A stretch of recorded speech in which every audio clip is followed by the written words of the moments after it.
about the buyer's There's some of rights, buyer's Buyer's investigations, right? What can the buyer do? What are they allowed to do?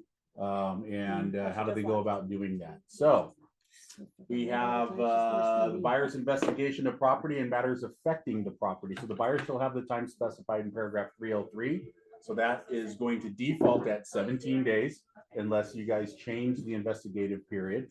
Have the right at the buyer's expense unless otherwise agreed to conduct inspections, investigations, tests, surveys, and other studies collectively known as buyer investigations. So give me an example of something that's not at the buyer's expense because it was otherwise agreed. That we Septic, pest. septic, pest, those are our two biggest I ones, thought you were right? bringing snacks. What's that? Well, yeah, well, anything of that sort. So that would be otherwise agreed. Inspections, investigations, tests, surveys, right? They're just trying to cover all of the bases there. But it basically means any kind of thing you do in discovery. So buyer's investigations include, but are not limited to, inspections regarding any physical attributes of the property or item connected to the property. So physical attributes or items could be just about anything. And if you guys are familiar, at there, Josh, can you use your mouse? oh yeah, right here. I'm sorry, we're at 12B1. Okay. If you guys are familiar with the BIE, the buyer inspection elections, those are a list, I think, of about 29 or so different Oh, yeah. inspections that the buyer can conduct. I'm not quite sure the number. I want to say it's around 29 different inspections that the buyer can conduct. If we really should be putting that in front of our buyers, like, hey, just for informational purposes, these are all the things you can do. Now, they don't all pertain to every property, right? Some of them, not every property's on a well, not every property's got different attributes, but it's a general list of different things that somebody could want to check. Quick question. Yes. I always forget it for some reason. Is that included in the purchase documents folder?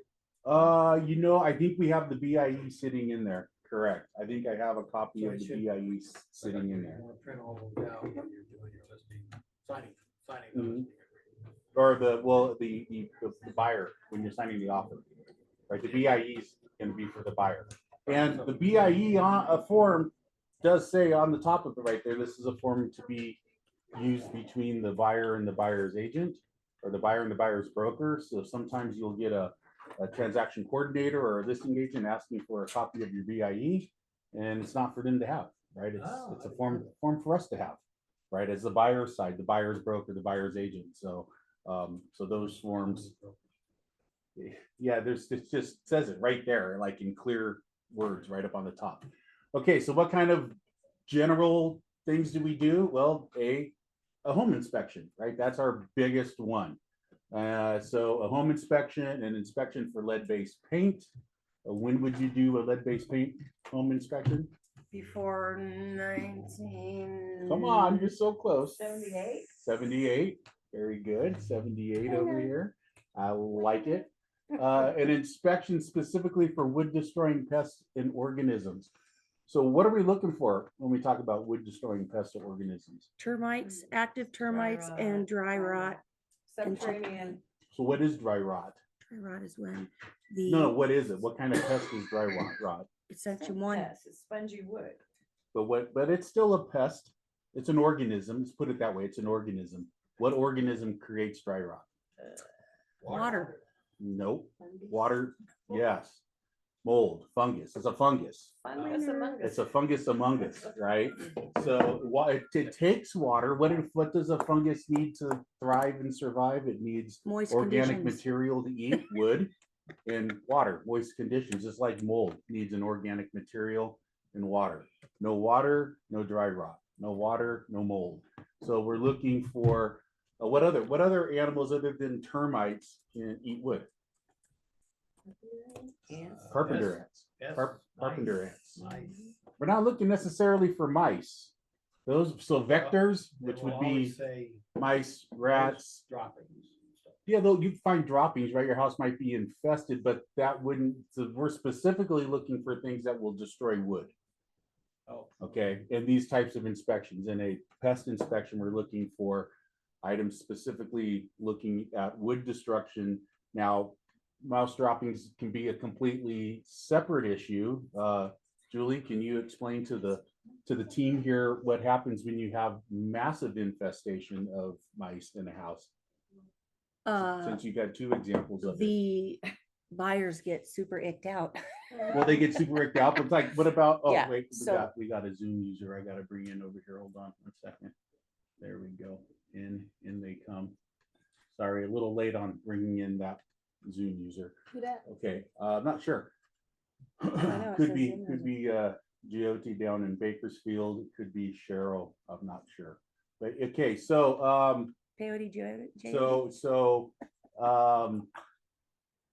where were we? We were talking about. You asked me about mice. Yeah, tell us more about mice. Talk about, for example, the house on Pheasant. What had to be done there? Oh my gosh, they went in, there was rats, well, not necessarily mice, rats, big rats laying babies. And they had to go in, Where were they they were up in the attic? crawl crawl spaces. space? Yeah. And the house is huge. So there was like 3 massive crawl spaces. So they had to go in, suck out all the insulation, vacuum everything up, all the poo-poos and the pee-pees, and then they would they sprayed everything and deodorized. And then they put traps and waited. And they also had to go in and close off every single open area in this massive house that things could be crawling in, and put, wire and stuff on. And then they put the traps to make sure that nothing else was getting in, came back 2 weeks later, and then reshot in new kind of insulation that is an irritant to the rats, like $15,000. wow. Yeah. Was that a restoration company or was that? It was Western Western Exterminator. Exterminator, yeah. And then the other one over in Mountain Meadows, Yeah, right, there was notification of droppings, And the they had- fire backed out. yeah, Right. because they wanted to come in and do the whole thing, eradicate the whole thing. Mhm. And that's when The seller said, no way, man. That's when, Yeah. no, that's when Louis said, Ah. yeah, Louis again. You working with Louis again? no, Oh. no, I don't Right. think I think he's blocked my number. All right, we're gonna have to kill the audio on that part of the recording. Thank It's you. okay if he doesn't like me. I love him. All right, so any inspection for wood destroying pests and organisms shall be prepared by a registered structural pest control company, not by your Uncle Bob. And shall cover the main building and attached structures, may cover detached structures, shall not include water tests of shower pans on upper level units unless the owners of the properties below, so that's in a condo, consent. Shall not include roof coverings. And if the property is a unit in a condominium or other common interest subdivision, the inspection shall include only the separate interest and any exclusive use areas being transferred shall not include common areas, right? It's pretty basic. So we really don't have an issue too much with getting permission to do shower pans because we really don't have a whole lot of 2-story condos or units, one unit above another that we're dealing with, only in a couple of spots. But that they would definitely need to have the owner below's permission, because if the shower pan fails, the water's going down. It's gonna go into the unit below. So again, the important part about attached structures versus detached structures, most of the time, what are we looking at? We're looking at, well, garages are attached. Decks that are attached to the house can be a real concern because they can be very expensive to fix. And a pest company is going to check a deck if it's attached to a house. If it's a detached garage and there's issues in the detached garage, the lender typically doesn't really mind because it is not a conditioned living space. They're more concerned about the dwelling and anything attached to the dwelling. So sheds, shops, things like that may not have the same effect. And I say may, it depends. Every lender's different, but typically we're talking about the primary About dwelling. an ADU that's attached. If it's attached, absolutely, 100%, because If something's eating something that's attached, then it's a direct threat to the house. Right after it gets done eating that, it's going to just go over underneath the house. That's why decks are so key. But if it's not attached, they don't. If it's not necessarily- attached, not necessarily. They don't necessarily, look into it as much. So, If you're aware, well, yeah, you still have, if the report is done, you still have to disclose I it. mean, how Correct. many of us can just walk around the house and say, that doesn't look good? Yeah. I mean, we've all, who's watched the pest inspector actually do an inspection? Everybody watch that, Yep. right? And pull out the ski pole and start poking stuff. And we'll talk about that here in a little bit as well. Okay, let's see. Show the findings shall be separated into sections for evident infestation or infections known as section 1, and for conditions likely to lead to infestation or infection, section 2. So that's where we usually see what do we normally see in section 2?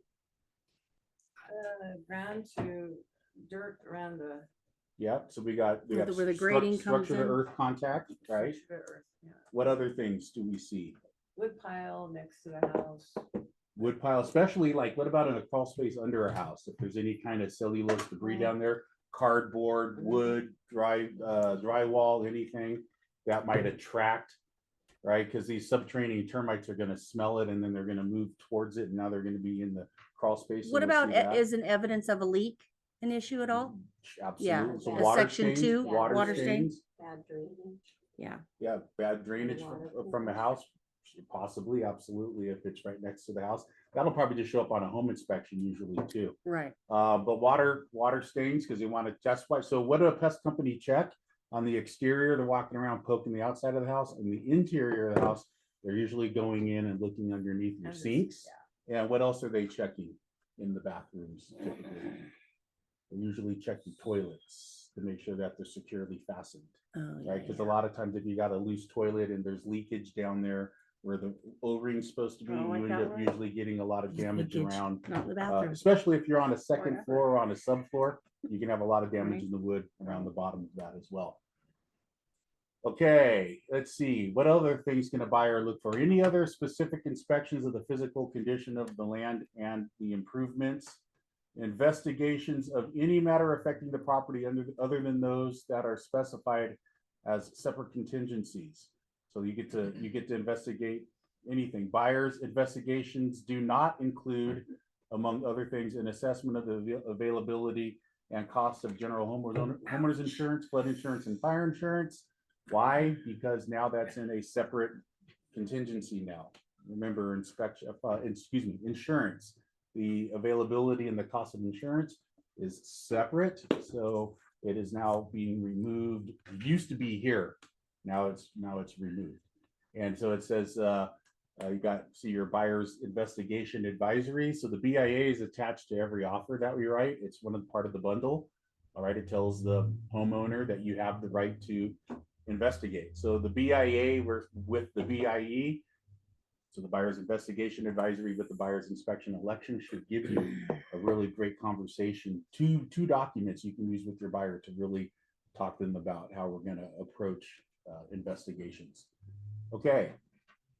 So we are still under paragraph 12. So now we're at C. Without the seller's prior written consent, the buyer shall neither make nor cause to be made any invasive or destructive buyer investigations, except for the minimally invasive testing required to prepare a pest control report, which shall not include any holes or drilling through stucco or similar material, or inspections by any government building or zoning inspector or government employee unless required by law.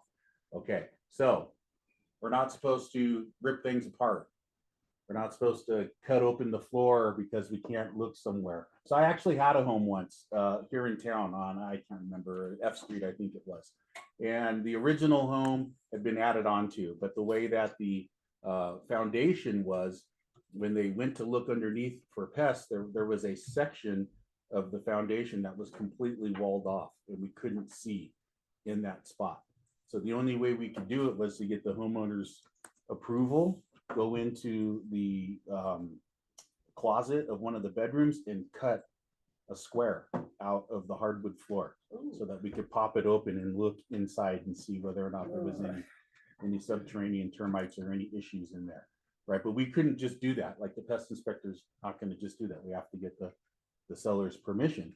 And if the lender is saying, hey, I need a completely clear pest report, right? I'm not, what you've given me isn't good enough. We have to go back to the seller and say, if you want the sale to go forward with this current buyer and this current lender, we have to cut this hole. So they have to give us permission to do that.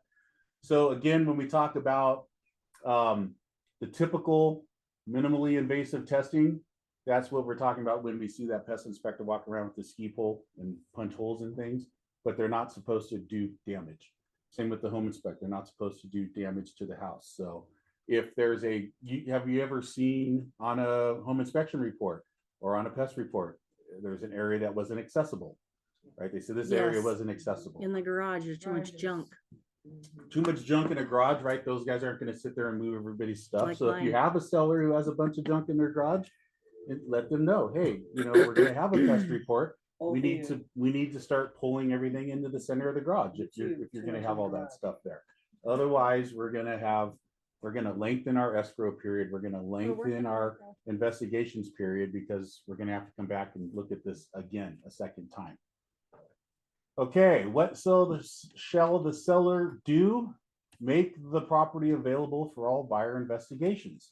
So the seller not obligated to move any existing personal property, right? Although I just talked about what's going to happen if we do a pest inspection and the stuff in the garage is too close to the wall, he's probably going to have to move it, but they're not moving furniture away from the walls. They're, not doing stuff like that. The seller, this is really good here. This is very important.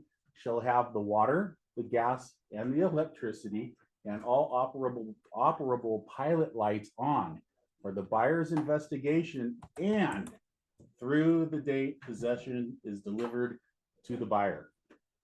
So how many times do we, people, house is vacant, they live someplace else, after the buyer investigation, they turn off the power, they turn off the electricity, they turn everything off, and then your buyer comes into a house with everything turned off. Now you're supposed to keep it on all the way through the transfer of possession. So when you have, your client saying they want to cut the power, cut the water, just show them this little section here that they have a contract. See, because now, remember, they're not even having to pay attention to this paragraph until we have an executed contract. So if we have an executed contract, then leaving all of the utilities on is now a contractual obligation. Right, so they have to leave everything on. And turn everything on. If everything's off and then they get under contract, we got to turn everything back on so that they can come in and do I've had that happen. buyer Nightmare. investigation. But the only time that I've ever really seen that to be a big issue is when we're looking at like some of those reverse mortgage foreclosures that are out there. Everything's usually turned off on those, and then the day of the inspection, you usually have to set up for everybody to come turn everything on for a day. It was such a hassle during the REO days. That's pain in the rear. It was Yeah. I always made it a point if I was buying an REO, I gotta go check on the utilities. Yeah, you gotta go get them turned on for the day. Somebody from the water company turns it on. You do your inspections and then they turn everything back off. So remember, the rules kind of seem to run a little differently for these bank-owned properties. Most of the time they make you sign their own version of an RPA. We don't even use this version of an RPA. We use their version of the RPA, and it's all spelled out a little differently. Okay, let's see. Buyer shall, by the time specified in L3, complete all buyer investigations. So that's that 17 days, and satisfy themselves as to the condition of the property. And this is the buyer's responsibility. Do one of two or possibly three things. Either remove the contingency or cancel the agreement. Okay, what's the third possible thing they could do? If we haven't completed our buyer investigations by 17 days and we haven't satisfied ourselves, No, it's to buyer performance. ask for an extension. Oh. Do an ETA.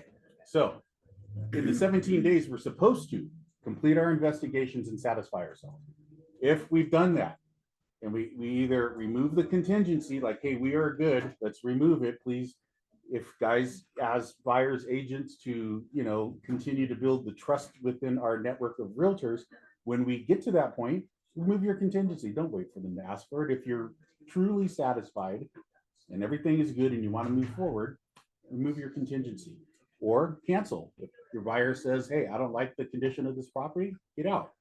If we still have more things to conduct and we just ran out of time, or a late investigation sparked further investigation, ask for your extension. Okay, and then by the time specified in paragraph 3L3, which is 17 days or 3 days after the receipt of any investigation report, whichever is the later of the two, give to seller at no cost complete copies of all such reports obtained by a buyer, which obligation shall survive the termination of this agreement. So what does that mean? If I'm a buyer and I pay for reports and I pay for investigations, home inspection, any other kind of report, I have to turn those over to the seller. I cannot charge the seller.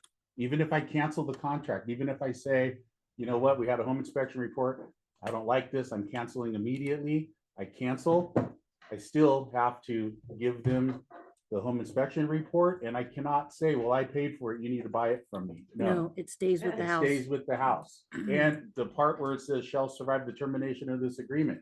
So even if the buyer and seller cancel and the agreement is dead, the obligation to turn over those reports stays alive. It survives the termination of this agreement. The delivery, so this is an important part right here too. The delivery of investigation reports shall not include any appraisal except an appraisal received in connection with an FHA or VA loan. Why is that last sentence important? What happens to those appraisals? They stay with the loans. Stays with the house for 6 months. For 6 months, correct. So if it's a VA or an FHA, we turn over the appraisal also. Okay, so because it's got to stay. Because now if we terminate the agreement, the seller needs to know what that appraisal number is, because that's what that appraisal number is going to be for the next 6 months. If they accept another FHA or another VA, there it's going to be the same. Okay, buyer indemnity and seller protection for entry upon the property. So the buyer, this is the buyer, shall keep the property free and clear of liens.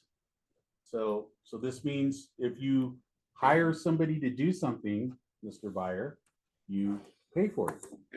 I had this issue not that long ago with a buyer who purchased or paid for the well water to be tested, not for bacterial, but for radiological and chemical, which took 3 weeks. And they canceled before the report came back. They canceled the purchase. And so now, and then they didn't want to pay for it, right? And so I had a little bit of an argument there because that buyer was supposed to keep the property free and clear of liens. Now, was the well guy gonna lien the property for a $500 test? Maybe. I don't know. I don't know that. Maybe he was. Maybe he was gonna put a mechanic's lien on the property. So that would have been in violation of this contract. Okay, so the buyer got to pay for what you order. Repair all damage arising out of a buyer's investigation. So if during your buyer investigation, you do damage the house, and how could that happen? Well, I had one time. There's always one, right? Where we were doing a fill test on an upstairs bathroom tub, filled it all the way up.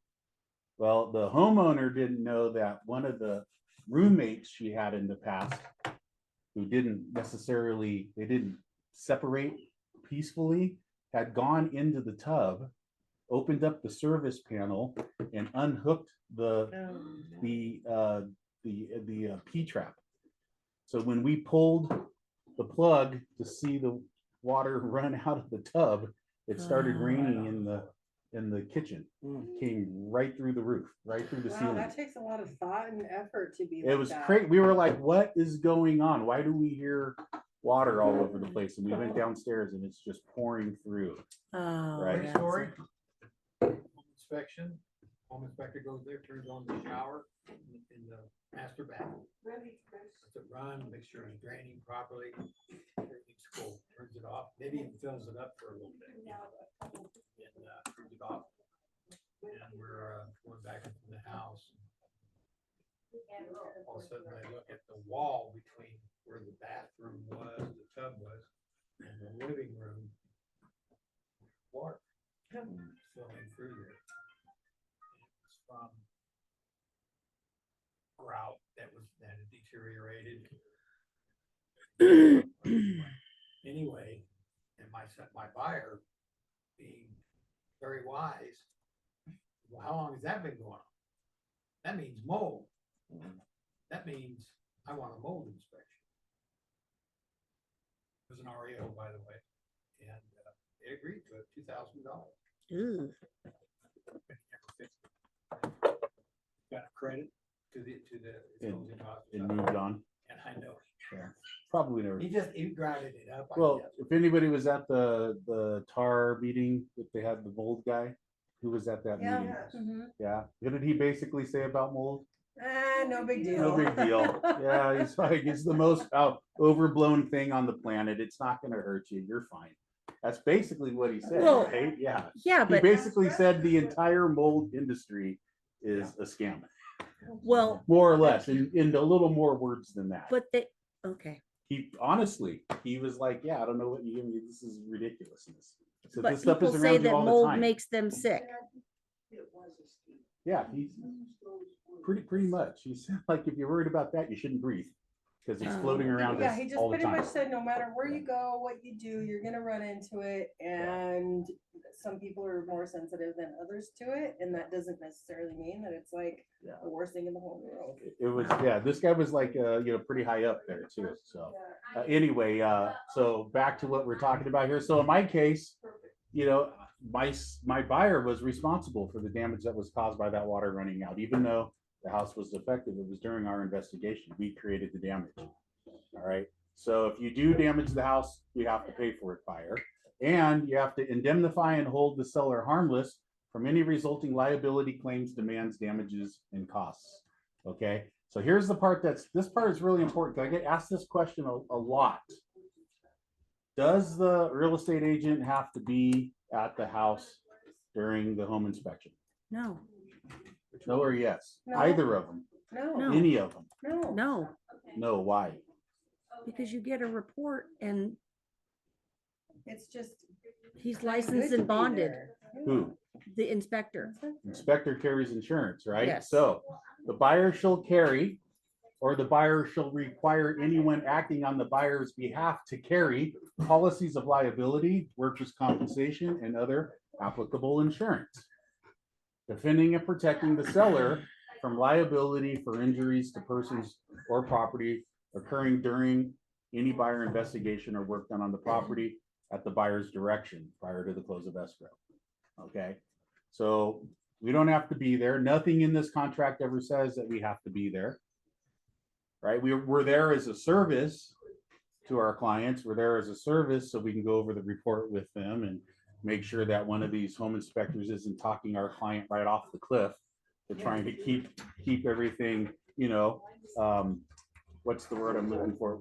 In perspective.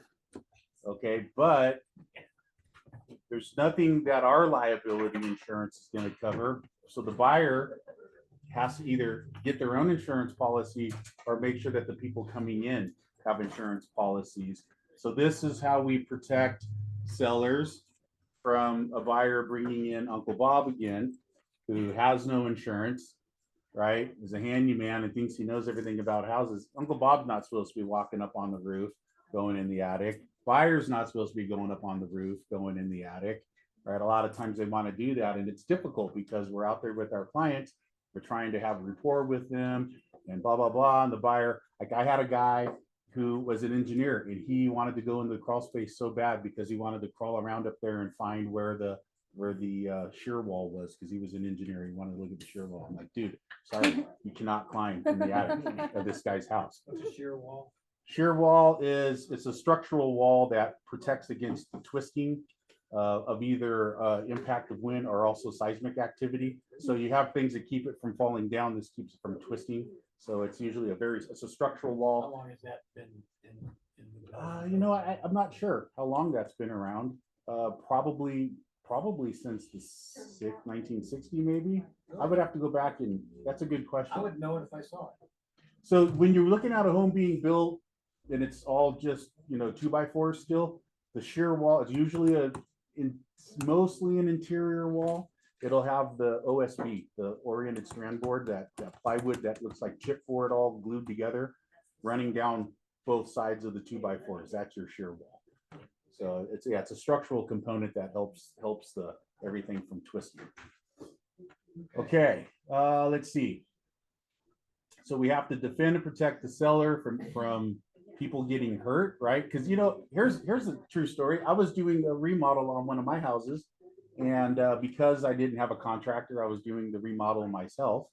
I can't remember who told me, but they said you better make sure you have in your own insurance policy, if your dad comes over, your brother comes over, your cousin, your uncle comes over to help you do work, and they get hurt, you need to be protected, because and most people go, well, yeah, but it's my brother or it's my cousin. Oh no, they sue you They'll right sue- away. yeah, absolutely. If they end up in the hospital and they don't have insurance or whatever, and Yeah. all of a sudden they got a $200,000 hospital bill, guess who's getting sued? Yeah. Yeah, I'm going You to just sign over your house. Yeah, absolutely. So when you have that kind of work being done on your house by somebody that's not insured with all the proper stuff, call your insurance company and make sure you have the right policy, or get a temporary binder on there that allows a friend or a neighbor or a family member to come over to your house and do the work.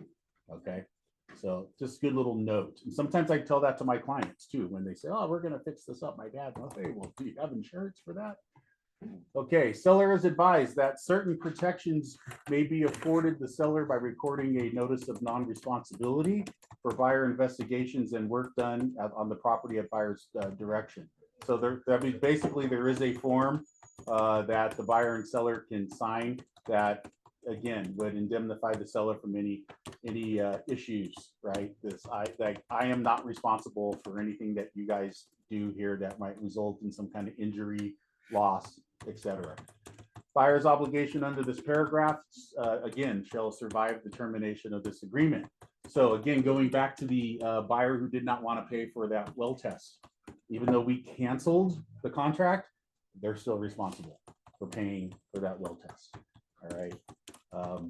Yeah, that was actually kind of an ugly story. We won't get into that here. Title investing, we're going to skip for now because I want to make sure we don't run out of time. And I think it's much more important to talk about paragraph 14 because this is kind of more of that transactional stuff we do every day. So time periods, removal of contingencies, and cancellation rights. So the following time periods may only be extended, altered, or modified or changed by mutual written agreement. So what does that mean? Signed by all parties. Okay, so any time periods in the contract, 3 days, 3 business days to put in your EMD, 7 days to turn over all seller documents, 17 days to do your inspections, et cetera, et cetera, et cetera.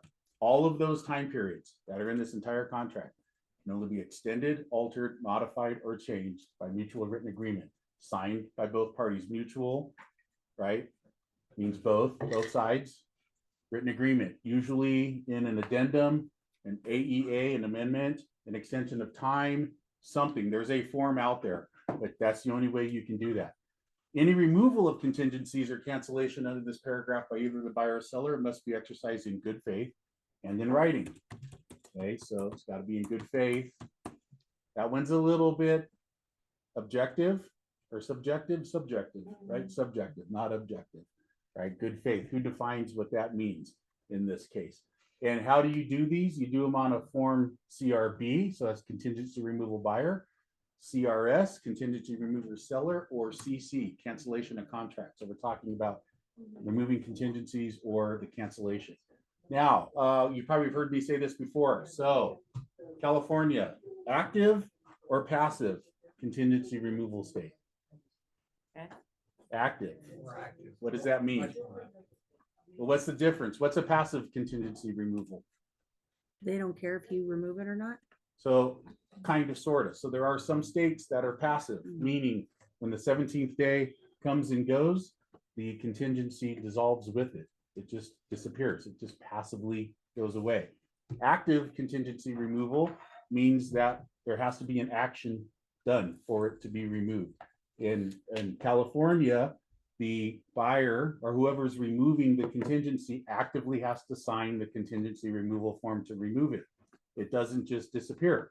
So what does that mean if 17 days comes and goes and there hasn't been an active removal of the contingency? What happens to the contingency?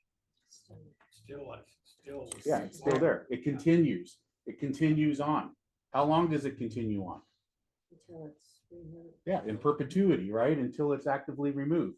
Terry, Why have it there then? why have the Why contingency? have a date Because on the it's the seller's responsibility to enforce it. that they would enforce? Oh, I see. So we're getting, yeah, so this is leading into the enforcement section. We'll get to that here in a bit. So you have to actively remove it. And if you don't, then it's the other party, typically the seller, that has to enforce that contingency removal. That's where the notice to perform comes into play.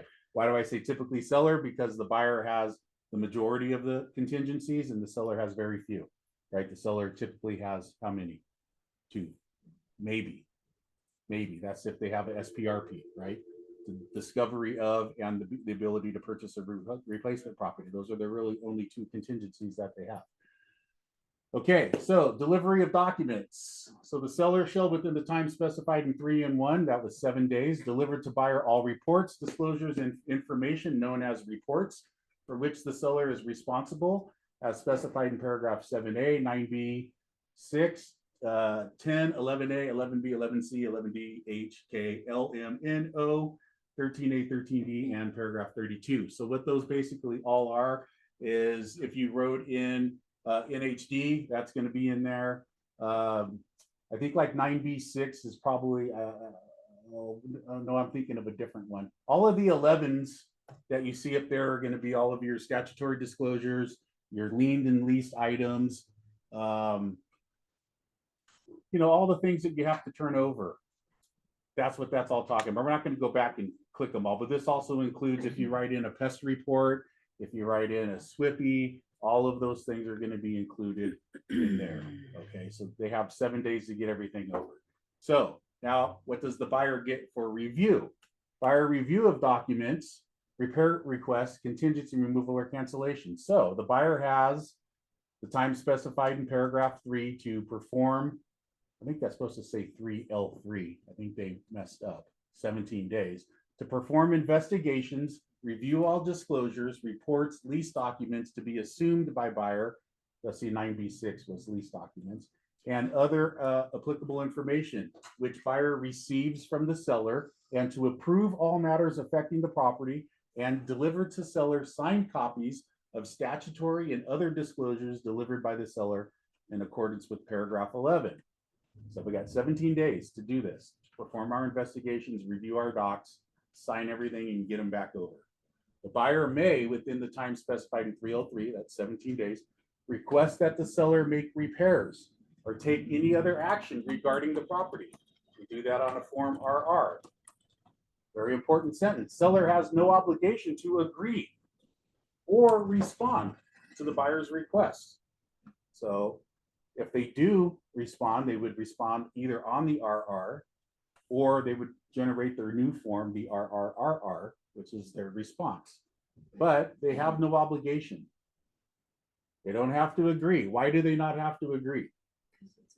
Because the property is sold as is, pursuant to paragraph 7B1, as is, right? Or respond, which can be frustrating. So the old RR, you would send it in and they wouldn't respond and you would get frustrated and you would ask and you would ask and they would, I don't know, it would just make time go on and on and on and on. And then they would say, remove your contingency. I'm not removing my contingency until you answer my request. Well, I don't have it. So it was just like this kind of nebulous black hole, right? And it used to cause a lot of frustration. The new RR has an expiration date on it now. It's got a 3-day expiration date. So when you send the RR in and they don't respond at the end of 3 days, you know the answer. They're not going to respond, okay, because it expires. So we put the expiration date on there to kind of stop that from happening, that I don't know what's happening. Okay, if the seller does not agree or does not respond, the buyer is not contractually entitled to have the repairs or other requests made and may only cancel based on contingencies in this agreement. Okay. Make sense? You're not entitled to have repairs. Well, what about if your buyer says, well, geez, man, I sold my house before I started looking up here and they made me do everything. Get that a lot, right? They made me do everything. We don't ever make anybody do anything. That was their inability to negotiate. If they didn't want to do the repairs, they didn't have to do the repairs. We hear that a lot. Okay, buyer shall, by the end of the time specified in 3L or as otherwise agreed, deliver to the seller a removal of the contingency or cancellation of this agreement. We talked about that a little earlier. At the end of 17 days and you've finished your investigations and you've seen all the reports, you either remove the contingency or you cancel the contract or you ask for more time with an ETA. The buyer is advised not to remove contingencies related to the review of documents until after the documents have been delivered. All right, so if you have a seller's agent who is delinquent or a seller who's been delinquent on delivering documents, but you've already done all your investigations, you're advised not to remove your contingencies, because you haven't gotten them back yet. So if the delivery of any report occurs after the contractual contingency pertaining to that report has already been waived or removed, the delivery of that report does not revive the contingency. But there may be a right to terminate for a subsequent or amended disclosure under paragraph 11G. Okay, so what does that basically mean? Once you remove your contingency, it's gone. It can't come back. It doesn't automatically come back. So don't remove your contingencies until you have all the information in front of you that you need to have. Okay. Yes, sir. About HOA docs and stuff. How often are we getting those? Except they close the escrow when you sign them. Yeah, so they're supposed to be prepared and delivered within 7 days. How often does that happen? Probably not that often. I haven't seen it from the buyer's perspective. I'm not sure if escrow is delivering those, for us because, but they're supposed to be in the first 7 days. And I can guarantee you that it's not happening. Yeah, I just don't think. Guarantee. I always worry about that when I Yeah. click that. It's gotta be with it. I don't know what the time of expiration is, like 5 days or something. Or do you put in the number of days? So no, it's part of the 7-day delivery. The HOA docs is part of the 7-day delivery. What I could probably assume is that the CC&Rs are probably getting delivered, and in Bear Valley maybe the ECC in the actual association rules. What I think is probably definitely not getting delivered is the 12 months of minutes from the meetings and the financials. Those are harder to find, and it's really difficult. I've done that before, gone on the HOA website and downloaded everything. And then it's this massive delivery of docs. Yeah, I Is would, that their typical response when you call? Well, you can go get it yourself. you can, everything's digital now. You can go find all those things, right? You can download the CC&Rs If they into a don't PDF and update deliver that it. stuff, how often do things change like that? Like, I'm just talking So, specifically Bear Valley. Every single time Bear Valley has a change to the rules, it's updated in their docs. They update it in their docs and then they repost. It's basically just updating a PDF and changing out the file. It's pretty simple. It really isn't that difficult. And you can find all that stuff. Again, much more difficult to go in and download a copy of the minutes and the financials, but you're supposed to. Yeah, you're definitely supposed to.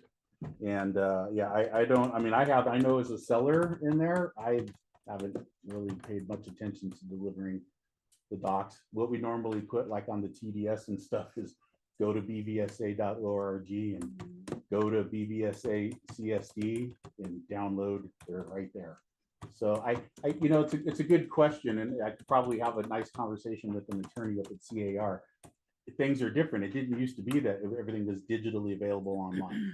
It used to actually be a series of documents, and they would charge you $50, $150, sometimes $300, $400, $500. Oh, they're not charging anymore?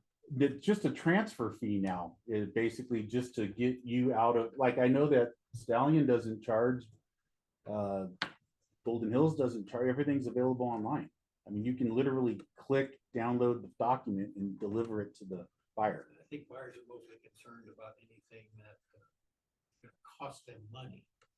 Like CCNR won't necessarily cost them money unless they file with it, of course. But Bear Valley Springs, I mean, you can tell your buyers the HOA fee is this, but there are also some tax assessments that are charged on your property tax. Now, but telling doesn't mean anything. Remembering or seeing it in writing that they signed it, they received it, which I guess we give them, but I don't know exactly. I'm talking about my brother and sister-in-law who were bitching. They bought that house 6 months ago and now they want to sell it because they didn't know about all these fees, the HOAs, and now they're, I guess they haven't made up their mind. So do you guys all know the different communities and the different fee scales? I know I had an escrow that was struggling with because Alpine Forest Hello. went from having their No, I'm on my way. property I'm management in the office. done by Frontier Okay, bye. to I heard self-governing. about that. And I mean, it took an act of God to get the docs so that we could close. Yeah. And how much is that yearly fee? There is $450 a year, 450. How much Alpine? is, yeah, how much is Mountain Meadows? 200. 200. Good for you there, Trace. How much is, Done that. how much is it to cost you to live in Stallion? Nothing. You sure? Your property taxes. Property taxes, yeah. How much? You know, it's in. I know there will be extra property taxes. There is. It's about 450, 440, something like that. It's in the fours. Yeah. Really? Uh-huh. Same thing as Bear Valley. Bear Valley has those special assessments for the gate, the water, the police, da-da-da-da-da. So does Stallion. What about Golden Hills? No, So if someone asks you what the HOA fee is in Stallion, there's no HOA fee, but there are assessments on your tax bill. Same with Bear Valley. Bear Valley has HOA fees and assessments on And the is tax that- bill. is that And theirs are in the NHD 700s. report? No, it's not. It's not. I don't believe it's in the NHD. Maybe if you do the NHD with tax, it'll probably show up there, but we normally don't. We just do. We always do that. I don't know. It depends on your provider and what kind of report you're getting. It Right. Oh, could that's be in the there. end of it, the report. Could be in there. I Yeah. always ask for And it. you can always find it by pulling up the property tax bill on the tax assessor's website for the property in question. It'll break it all out. When you look at the tax bill on the assessor's website, right, which is public information, it'll say this much goes to the gate, this much goes to the police, this much goes to, okay. So what's the difference between the HOA raising their rates and that tax assessment going higher? How does that happen? I think the tax assessment, you have to vote to approve. It's got to be a ballot measure and it has to be voted on. HOA, they have the ability within their bylaws to raise a certain percentage every year. That's why we definitely aren't voting on the HOA increase in Bear Valley. Yeah, that's they're doing that on their own. Okay, let's see, where are we?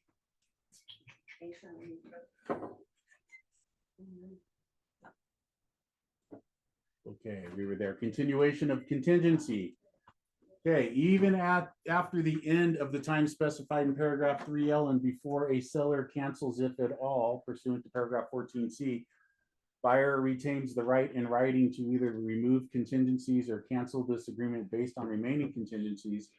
Once buyer's written removal of contingency is delivered to seller before seller cancels, seller may not cancel this agreement based on that contingency pursuant to paragraph 14C1. So what does that mean? I actually got to read that again. This might looks like a new paragraph actually. Even after the end of the time specified in paragraph 3L and before seller cancels, the buyer retains the right in writing to either remove. Yeah, so this basically means if the contingency period comes to an end, we've passed the 17 days and the seller still hasn't canceled because they haven't sent you a notice to perform, then I, as the buyer, still continue to retain the right to either remove the contingency or cancel. So that basically means it continues to go on. I don't lose my right on the 18th day. to remove my contingency or cancel the agreement. It continues.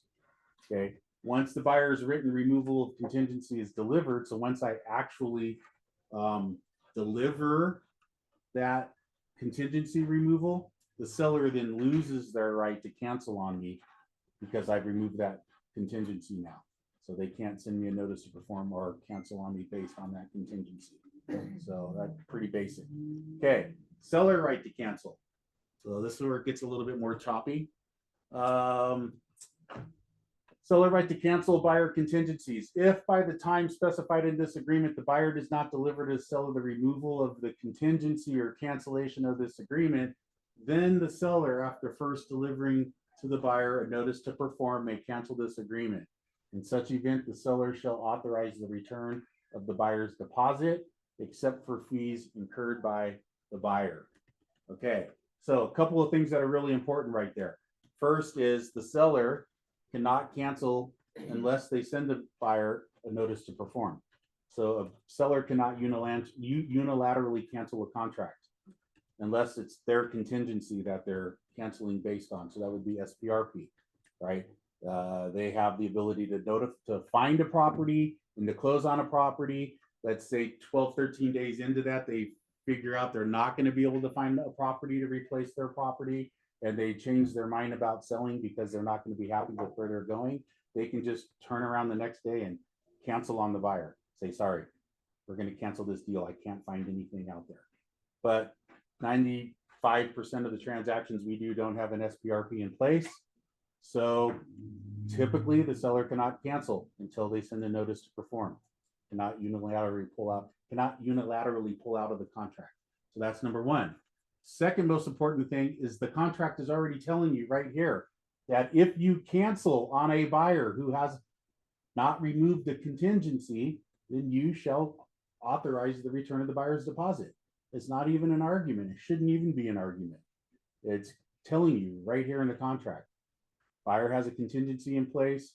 They're not removing it. So you give them a notice to perform, put them in default and cancel on them, you return their money. Okay. Seller right to cancel, buyer contract obligations. So we're here, Randy. Seller, after first delivering to buyer a notice to perform, okay, may cancel this agreement if by the time specified in this agreement, the buyer does not take the following actions. They don't deposit their funds as required by paragraph 3D1 or 3D2. That's going to be earnest money deposit or additional deposit. Or if the funds deposited pursuant to paragraph 3D1 and 3D2 are not good when deposited, check bounces. Okay, delivery of updated contact information for the buyer's lender as required by paragraph 5C3. Delivery of the notice of FHA or VA costs or terms, if any. That's paragraph 5C4. Deliver verification or satisfactory verification if the seller reasonably disapproves of the verification already provided as required by paragraph 5B or 6A. I'd have to go back and look at what those two are.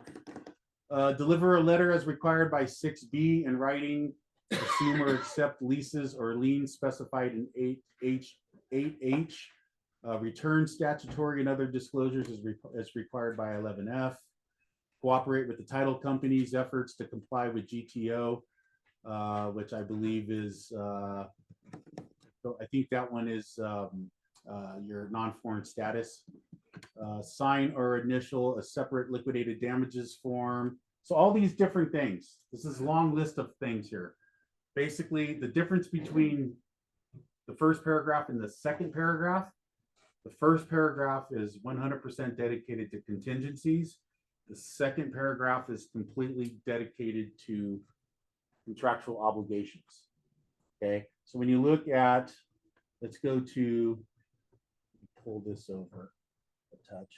Let's take a look at a notice to perform really quick. And this will kind of make this make a little bit more sense.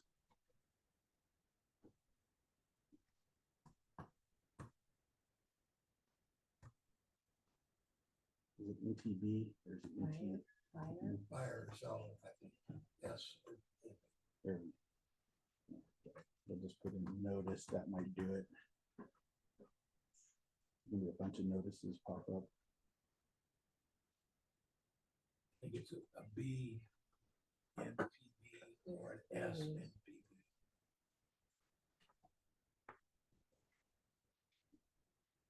All right, so let's go take a look at this really quick. Oh, no. So if you look at the left column, that was that first paragraph. All the contingencies for which a seller can send to a buyer a notice to perform, to remove the contingency for loan, appraisal, investigations, insurance, review of documents, title, HOA docs, leased or liened items.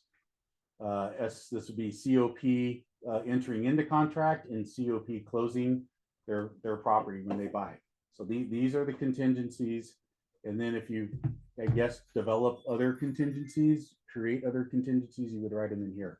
So that's that first paragraph. Second paragraph, these are all the contractual obligations that I was kind of reading off there, right? Initial deposit, increased deposit, liquidated damages clause with the increased deposit, updated lender information, notice of FHA/VA requirements, verification of funds, verification of loan, assume or accept leases or liens, statutory disclosures, lead disclosures, fire hardening and defensible space, comply with the title title company's effort to comply with GTO, assignee delivery pre-approvals. Assignee, that's when you have the AOAA and you're going to assign it to a different party. Delivery of evidence of authority to act. That I think is, I believe, RCSD stuff. Escrow evidence for the sale of the buyer's property, evidence of listing of the buyer's property. So those are on Form COP. When you're doing a contingency, you have to say, I have to, show you that my property is in escrow by 17 days. Or if I say, I'm not listed yet, but I'm going to list my property within the next 5 days, that's evidence of listing. And then evidence of removal of contingencies in buyer's property sale. So left side contingencies, right side contractual actions. Something else that can typically become a contractual action is repairs, right? But this would be typically on the notice to perform seller, from the buyer to the seller. It will be blank down here, and if you have agreed to repairs in the contract, then you would put, repairs as pursuant to paragraph 15. So what that means is, like, let's say you go to the verification of property, the final walkthrough, and the repairs haven't been done yet. You can hold up the close of escrow by sending the seller a notice to perform pursuant to paragraph 15 that the repairs haven't been completed. Because in paragraph 15, it says all repairs must be completed by the time the buyer does the final walkthrough. So sometimes they give you blank spots at the bottom to write in your own contractual actions. Okay, does that make that paragraph a little more sense? But that still makes it, you still have to sign the contingency removal and the rest of the stuff. So you typically will already have your contingency removal signed, released for inspections before they even get to repairs. So that's why it then moves into that contractual obligation side, right? It becomes a contractual obligation once you agree to it. Because now the house is no longer being sold as is. It's being sold as is with these agreed upon repairs. So it kind of changes it. All right, let's go back. So that was paragraph 1, paragraph 2. We'll go, oh, we jumped. Where are we? Here we are, down here. So now we're going to be seller right to cancel seller contingencies. So the seller may cancel this agreement by good faith exercise of any seller contingency included in this agreement or otherwise agreed, so long as that contingency has not already been removed or waived. So again, if the seller has an SPRP in place, they can cancel at any time in good faith if they can't find a replacement home, or if the replacement home falls out of escrow, right? And they can't close on it, they can come back and cancel. So the only time a seller can unilaterally cancel is paragraph C3 here, when they have that contingency in place. Otherwise, all these other 2 reasons to give her a seller to cancel both have a notice to perform. in place. You have to deliver a notice to perform. Okay. So it's important to know. Seller just, so when you hear an agent say, oh yeah, you're not going to do it. Well, my seller is just going to cancel. I mean, it's a threat, right? And they could cancel, but you're going to get a notice to perform first.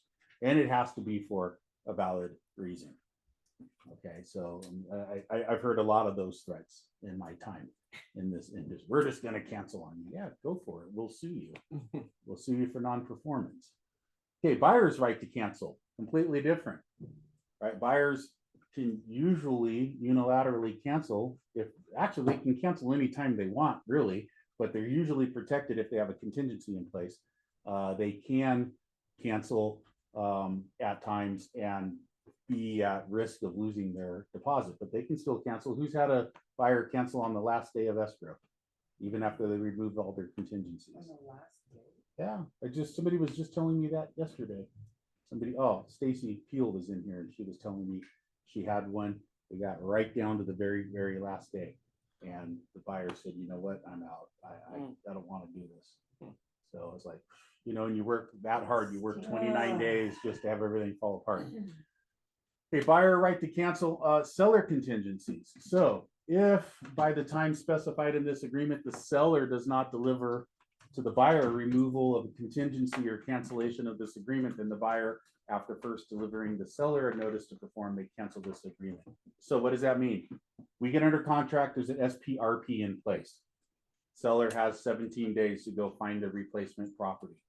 If on the 17th day comes and goes, and the buyer's like, this is taking forever, I just want to get out of this deal and I want to move on, then they would send the seller a notice to perform to remove their contingency. Or if they want to move forward even with the deal, whether the seller finds a replacement property or not, they would send to the seller a notice to perform, and the seller then either removes that contingency or doesn't, and the buyer can cancel.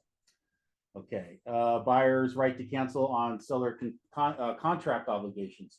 If by the time specified, the seller has not delivered any items specified in paragraph 3 and 1, or the seller has not performed any seller contractual obligations included in this agreement, by the time specified, buyer, after first delivering notice to the seller perform, may cancel this agreement.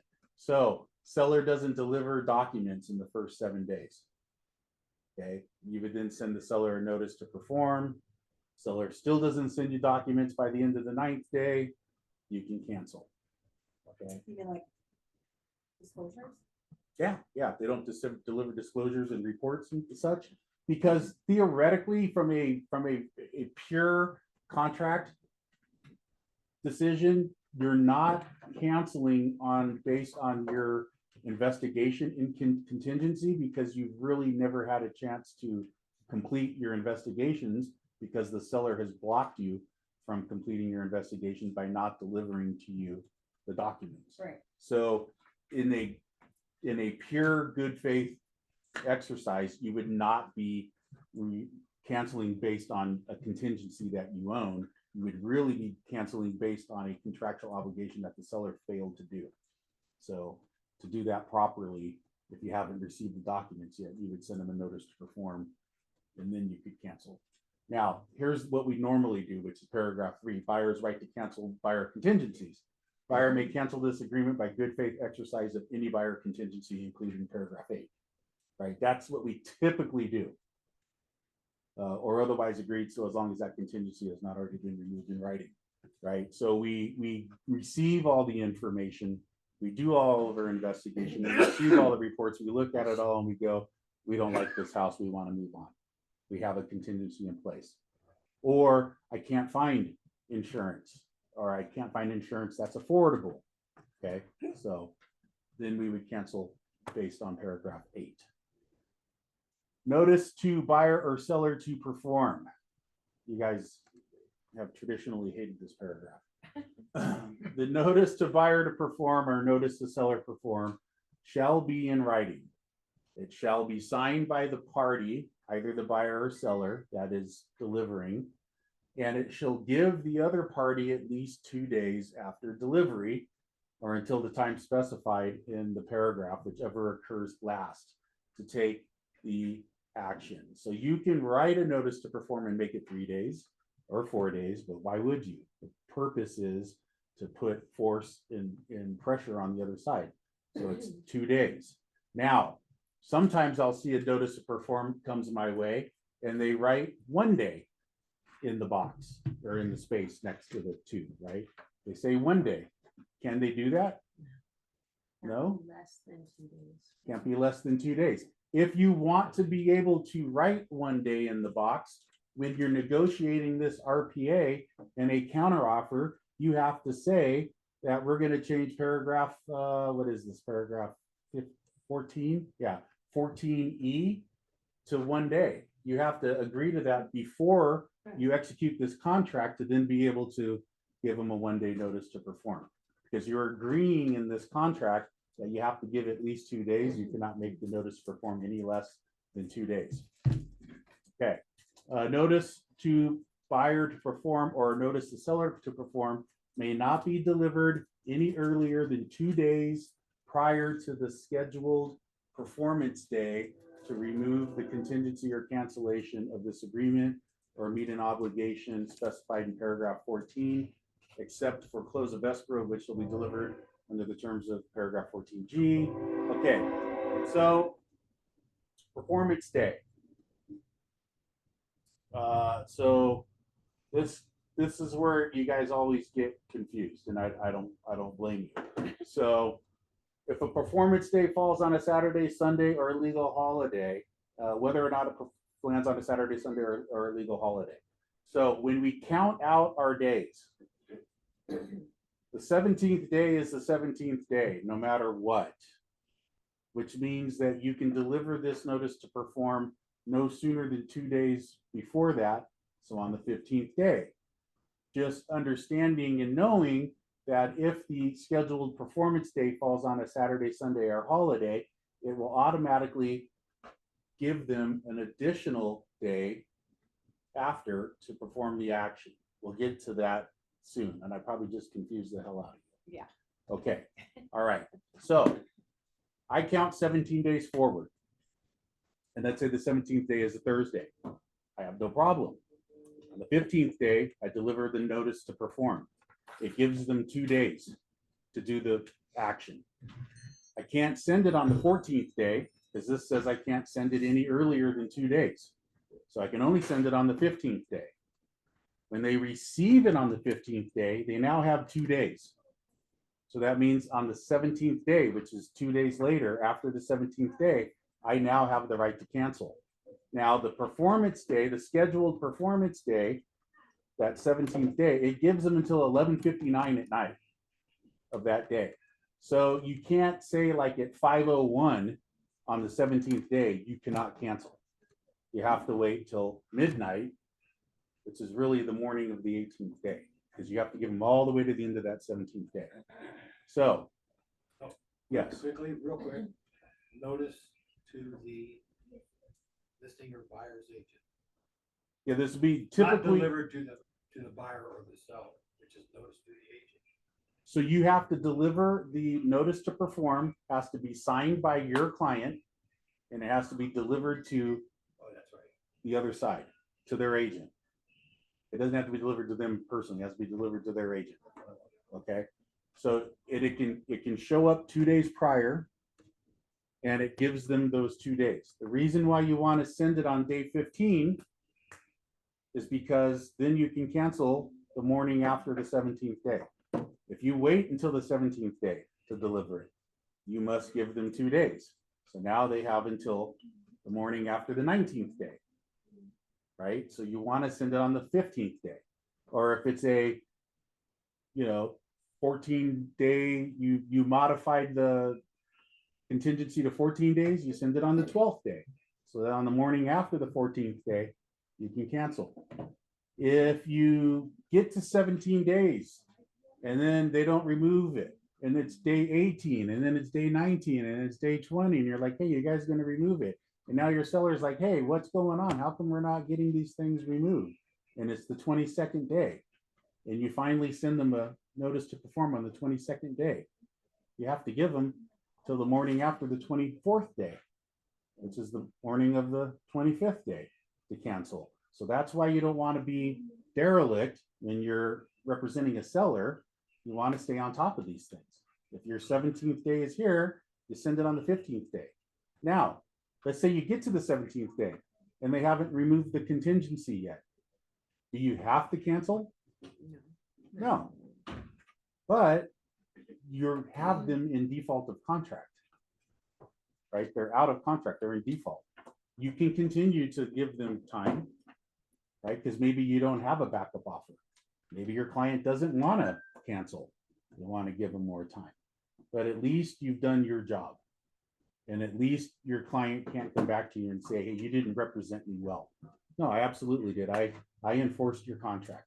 And when I notified you that they were in breach of contract, that you had the right to cancel on them now, you said, I'm okay. Let's give them a little more time.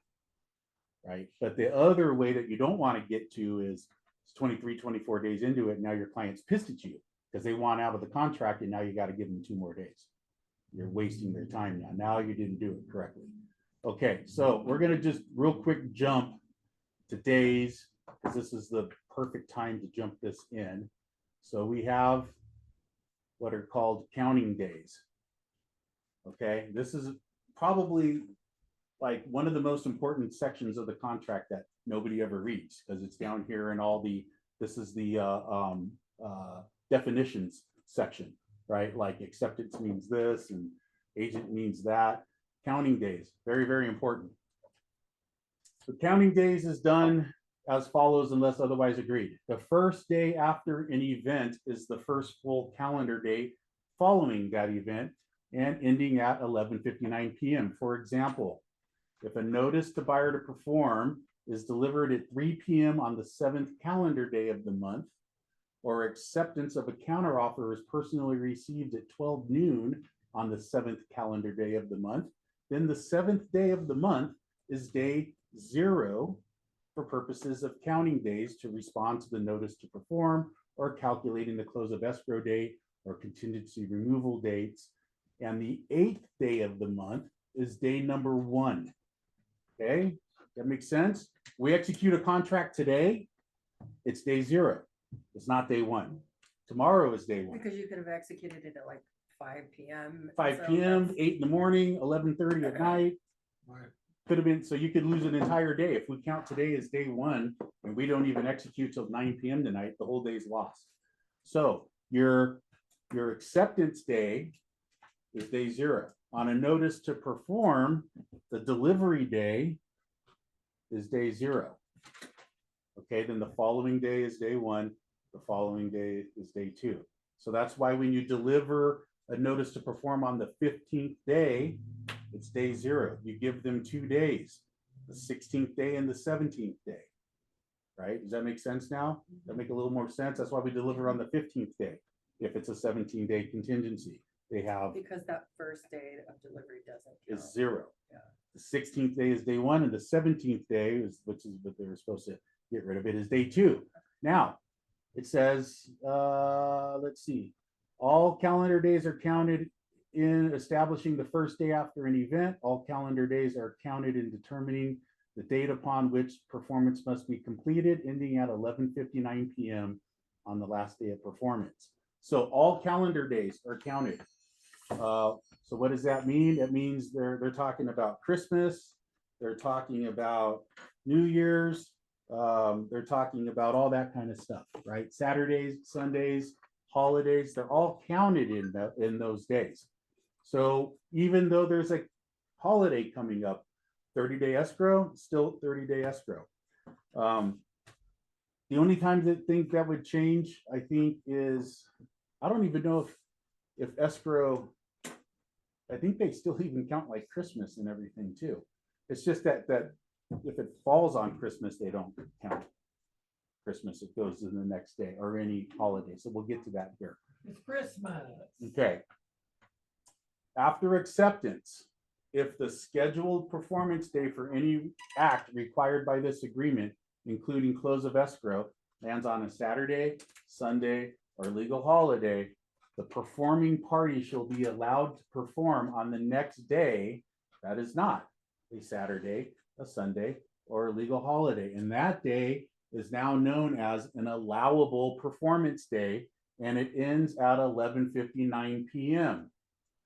Legal holiday shall mean any holiday or optional bank holiday covered under Civil Code 7 and 7.1, any holiday under Government Code 6700, and for the purposes of close of escrow only, any day that the recorder's office of the county where the property is located is closed, or any day that the lender or escrow holder under this agreement is closed. Okay, the close of escrow shall occur on the next day the recorder's office in that county, the lender and escrow holder is open.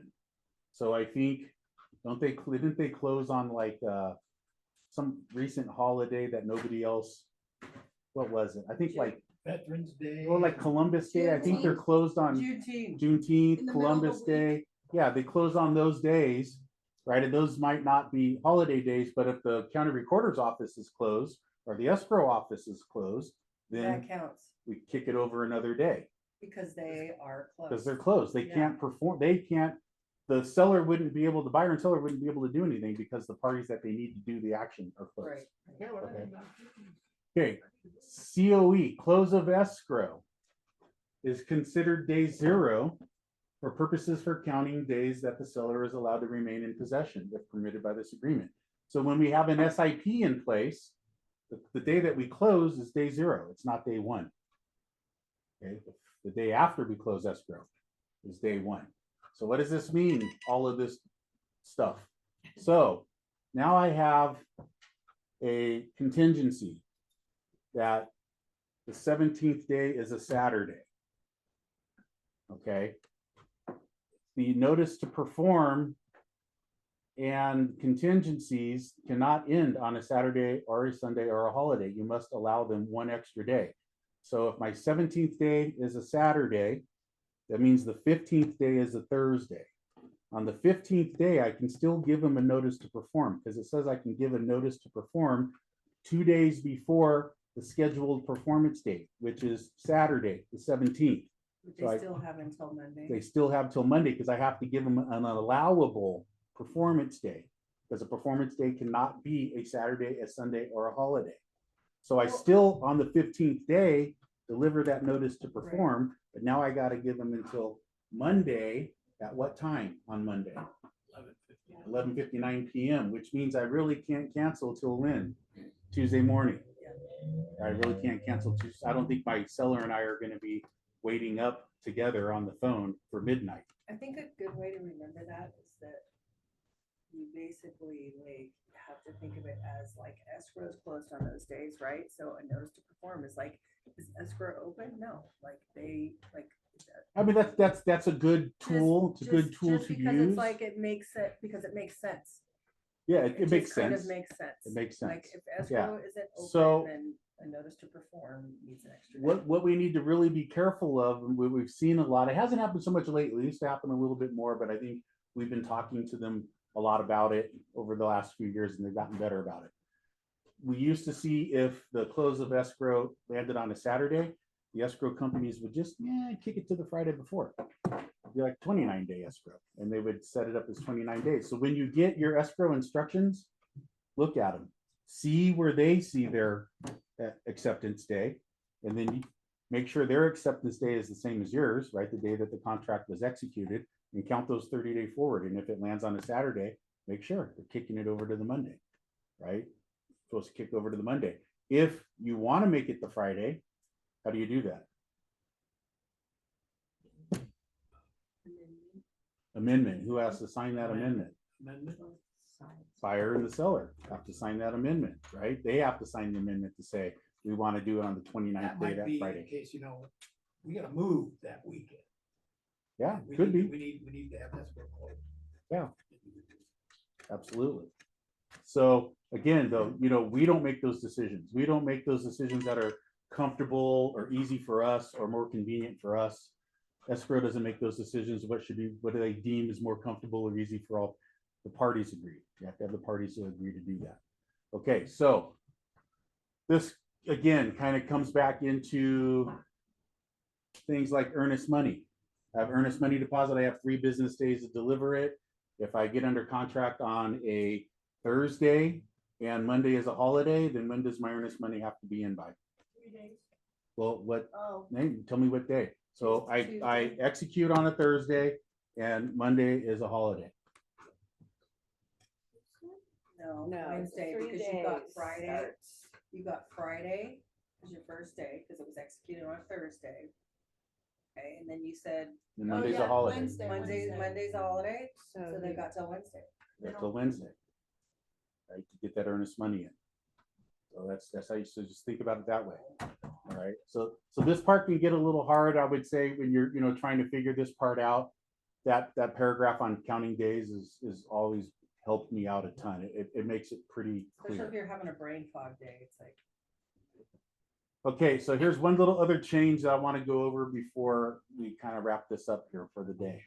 So it used to be that if you failed to deliver a notice to perform correctly, the whole notice to perform was thrown out. We've changed that now. So it says if a notice to perform to the seller, buyer or seller to perform is incorrectly delivered or specifies a time less than the agreed time, the notice shall be invalid or void. That's how it used to be. However, if the notice is for multiple items, the notice shall be valid for all contingencies and contractual actions for which the delivery of the notice is within the time permitted in the agreement and void as to the others.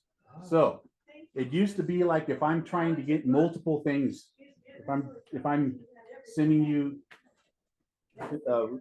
notice to perform for 3 items and one of those items was done incorrectly, the whole thing used to be void. Now just that one thing is void, and if the other 2 things were written correctly, those are still valid. Okay, so what we decided this was actually like 3 months ago, we decided not to throw the baby out with the bathwater. If you did it wrong, only the part that was wrong and the other part stayed. Okay, so that's one change. Let's see. Seller and buyer shall be required to deliver a new notice to perform to the buyer or seller if, within the specified time frame for the one that was done incorrectly. So what that basically means, if somebody does deliver to you a notice to perform that's done incorrectly, they send it to you 3 days before, or they write 1 instead of giving you 2 days, it's void. You don't even have to tell them it's void. It's just straight. I mean, you probably should, so they don't try to send you a cancellation, but it's void. It doesn't count. You got to be like, yeah, sorry, you didn't send this the right way. You need to send this better. You need to do this better.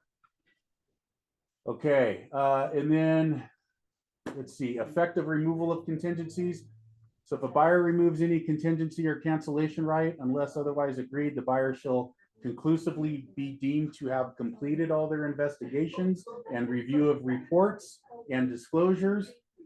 Let's see, pertaining to that contingency or cancellation right, elected to proceed with the transaction and assumed all liability, responsibility, and expense for the non-delivery of any reports, disclosures, or information outside the seller's control for any repairs or corrections pertaining to that contingency or cancellation right for the inability to obtain financing.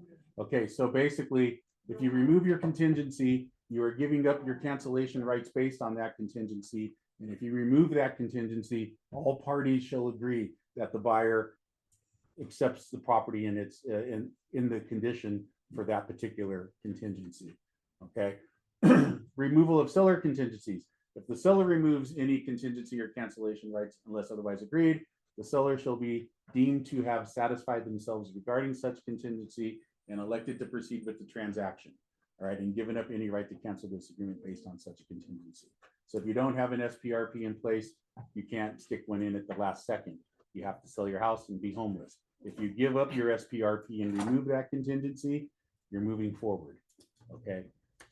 Demand to close escrow, similar to a notice to perform, except that it gives 3 days. So it's basically just like a notice to perform, but now it's a 3-day prior notice instead of 2. Let's see. So it's got to be signed by either the buyer or seller, because either side can give a demand to close escrow, because either side could be delaying, correct? give the party at least 3 days. And the demand to close escrow may not be delivered prior, any earlier than 3 days prior to the scheduled performance day of the close of escrow. If a demand to close escrow is incorrectly delivered or specifies a time less than the time frame, the demand shall be deemed invalid and void, and the seller or buyer shall be required to deliver a new demand to close escrow. So again, if the 30 days out lands on a Saturday, you can deliver it on the Wednesday before, right? Gives them Thursday, Friday, Saturday, knowing that they have until Monday to close. Now, unfortunately, you have to give them until Monday at 11:59 p.m. Even though the county recorder's office is not going to record you after like 3. You still have to give them till 11:59 p.m. and thus not be able to fully cancel until the morning after. Effects on cancellation of deposit. If the buyer or seller gives written notice of cancellation, the parties agree to sign and deliver mutual instructions to cancel, and escrow to release deposits, if any. Basically, the key in this paragraph here is what you see in bold. A party may be subject to a civil penalty of up to $1,000 for refusal to sign cancellation instructions if no good faith dispute exists as to which party is entitled to deposited funds. So what does that mean? My buyer cancels in good faith pursuant to a paragraph to a contingency that they have in place. The seller's pissed because maybe his agent didn't send a notice to perform, and maybe this contingency stuck around forever, and we're on day 40 of escrow. And finally, the buyer says, you know what? I just can't seem to satisfy myself with the condition of this house. The seller hasn't been, maybe the transactions just sucked, or maybe it's the loan and we've been waiting for the lender, and the lender's like, give me more time, give me more time. And then finally the lender's like, look, I can't do the loan. And now the buyer on the 40th day of escrow is like, I got to cancel based on my loan. I can't get the loan. And the seller's like, well, I've been off the market for 40 days. I'm not giving you your money back. You have to let the seller know you could be responsible for an additional $1,000 fine for not signing the cancellation. What should have happened in that transaction? The seller should have sent a notice to perform on the 15th day to demand that the buyer remove the lender's contingency, the loan contingency. And then the buyer would have had to do what? I need an extension of time. Okay, well, let's negotiate an extension of time. One of those things could have been, I'm going to have you release your deposit. I'm going to have you release half your deposit. You know, there's a lot of things that could have been done between here and there before we get to the point where we're 40 days in and now your seller's pissed at you because they're not getting anything out of this transaction. Now, what do you say to a seller when the seller goes, well, what do you think? You think I should be able to keep the deposit? I mean, I've had them ask me that all the time. What do you think? I should be able to keep the deposit, right? I mean, don't you think I should be able to keep the deposit? What do you say to your client? Yes. No. I don't know. If you go into default? No, right? Or no, like it's been 40 days Yeah. and the buyer cancels and your seller comes to you and goes, don't you think I deserve the deposit? Yeah. What do you Oh, say? If he didn't, well, you have to notice to perform, he can't. I would call an attorney. I'm not in that position. I don't know. Mhm. I can tell you this, they had a contingency in place because I failed to help you put them in notice, even if I have delivered a notice to perform. And I told the seller, I got him in default now, you can cancel. And the seller, yeah, I don't want to cancel. Let's give him a little more time. And I never canceled. Can't you write it in on the bottom? of the Or I cancellation? canceled it, right what in? There's a spot on the bottom where I cancel the, you know, if the buyer fails to perform, then the seller lost all patience and they've signed the removal of contingency and put in the cancellation. You've done everything right. Put in the cancellation that buyer shall lose their deposit. That's, but you qualified that with they have removed their contingency. I'm saying if they haven't removed their contingencies. Oh, You've put them in notice, they're in yeah, default, but you haven't. but they haven't actively They gotta removed their remove that. contingency, You're absolutely right. right? And it's 40 days later and they finally cancel because they can't do it. and you never canceled on them, now they're canceling on you, and your seller feels like they should be able to keep part of that deposit, and they're asking you for your advice, I'm out. Well, there's two reasons why I'm out. Number one, I'm not authorized. I'm not educated enough. I'm not a professional in that field. I can't give you that advice. That's what attorneys are for. Contact an attorney. Secondly, if there's a cancellation by one side, buyer cancels, as soon as that ink dries, we no longer have an RPA. Right? So there's no longer, I still have an agency, I still have an agency relationship with my seller, but now we have a contract that's broken, and I'm not going to get involved in making that decision. Not going to. I think in my entire career, of only one time as representing the seller had to make the buyer surrender his deposit. Yeah, you can, I mean, so you can still write it the way the seller wants to write it. Without having to get an attorney and everything else. So Because in his original RPA, he says, buyer removes all continuance. So let's kind of play this out a little bit. Say they send you a cancellation. So the RPA is canceled, top half of the form, bottom half of the form, buyer cancels on you. So it says the seller is going to remove or going to release all the money back to the buyer. And your buyer's like, screw that, I'm not signing. And you're like, hey, Bob, look, you could be, you know, that's fine. I don't care. I'm not signing it. It's the principle of the matter. Okay, cool. We're not going to sign it. So escrow gets it. The RPA is broken. So house goes back on the market, right? Escrow's asking, what do I do? I don't have mutual instructions. I can't release deposits. I got to hold on to it. And the buyer's getting pissed and sellers getting pissed. So where does this road end up going? Right? So the agents can kind of work with the buyer and seller to try to come up with something that works. We see that a lot, right? We'll say, well, your EMD was 3,000. We'll give you 1,500 back for being off the market. If the parties are reasonable, maybe the buyer goes, oh, that sounds reasonable. All right, cool. Now we'll fill out a new bottom half of that form that says this much is going to be released back and this much is going to be retained. Both sides sign mutual. We're good. Both sides go, screw you. No, I'm not. No, I want my money back. No, I'm not giving you your money back. Where does it go from there?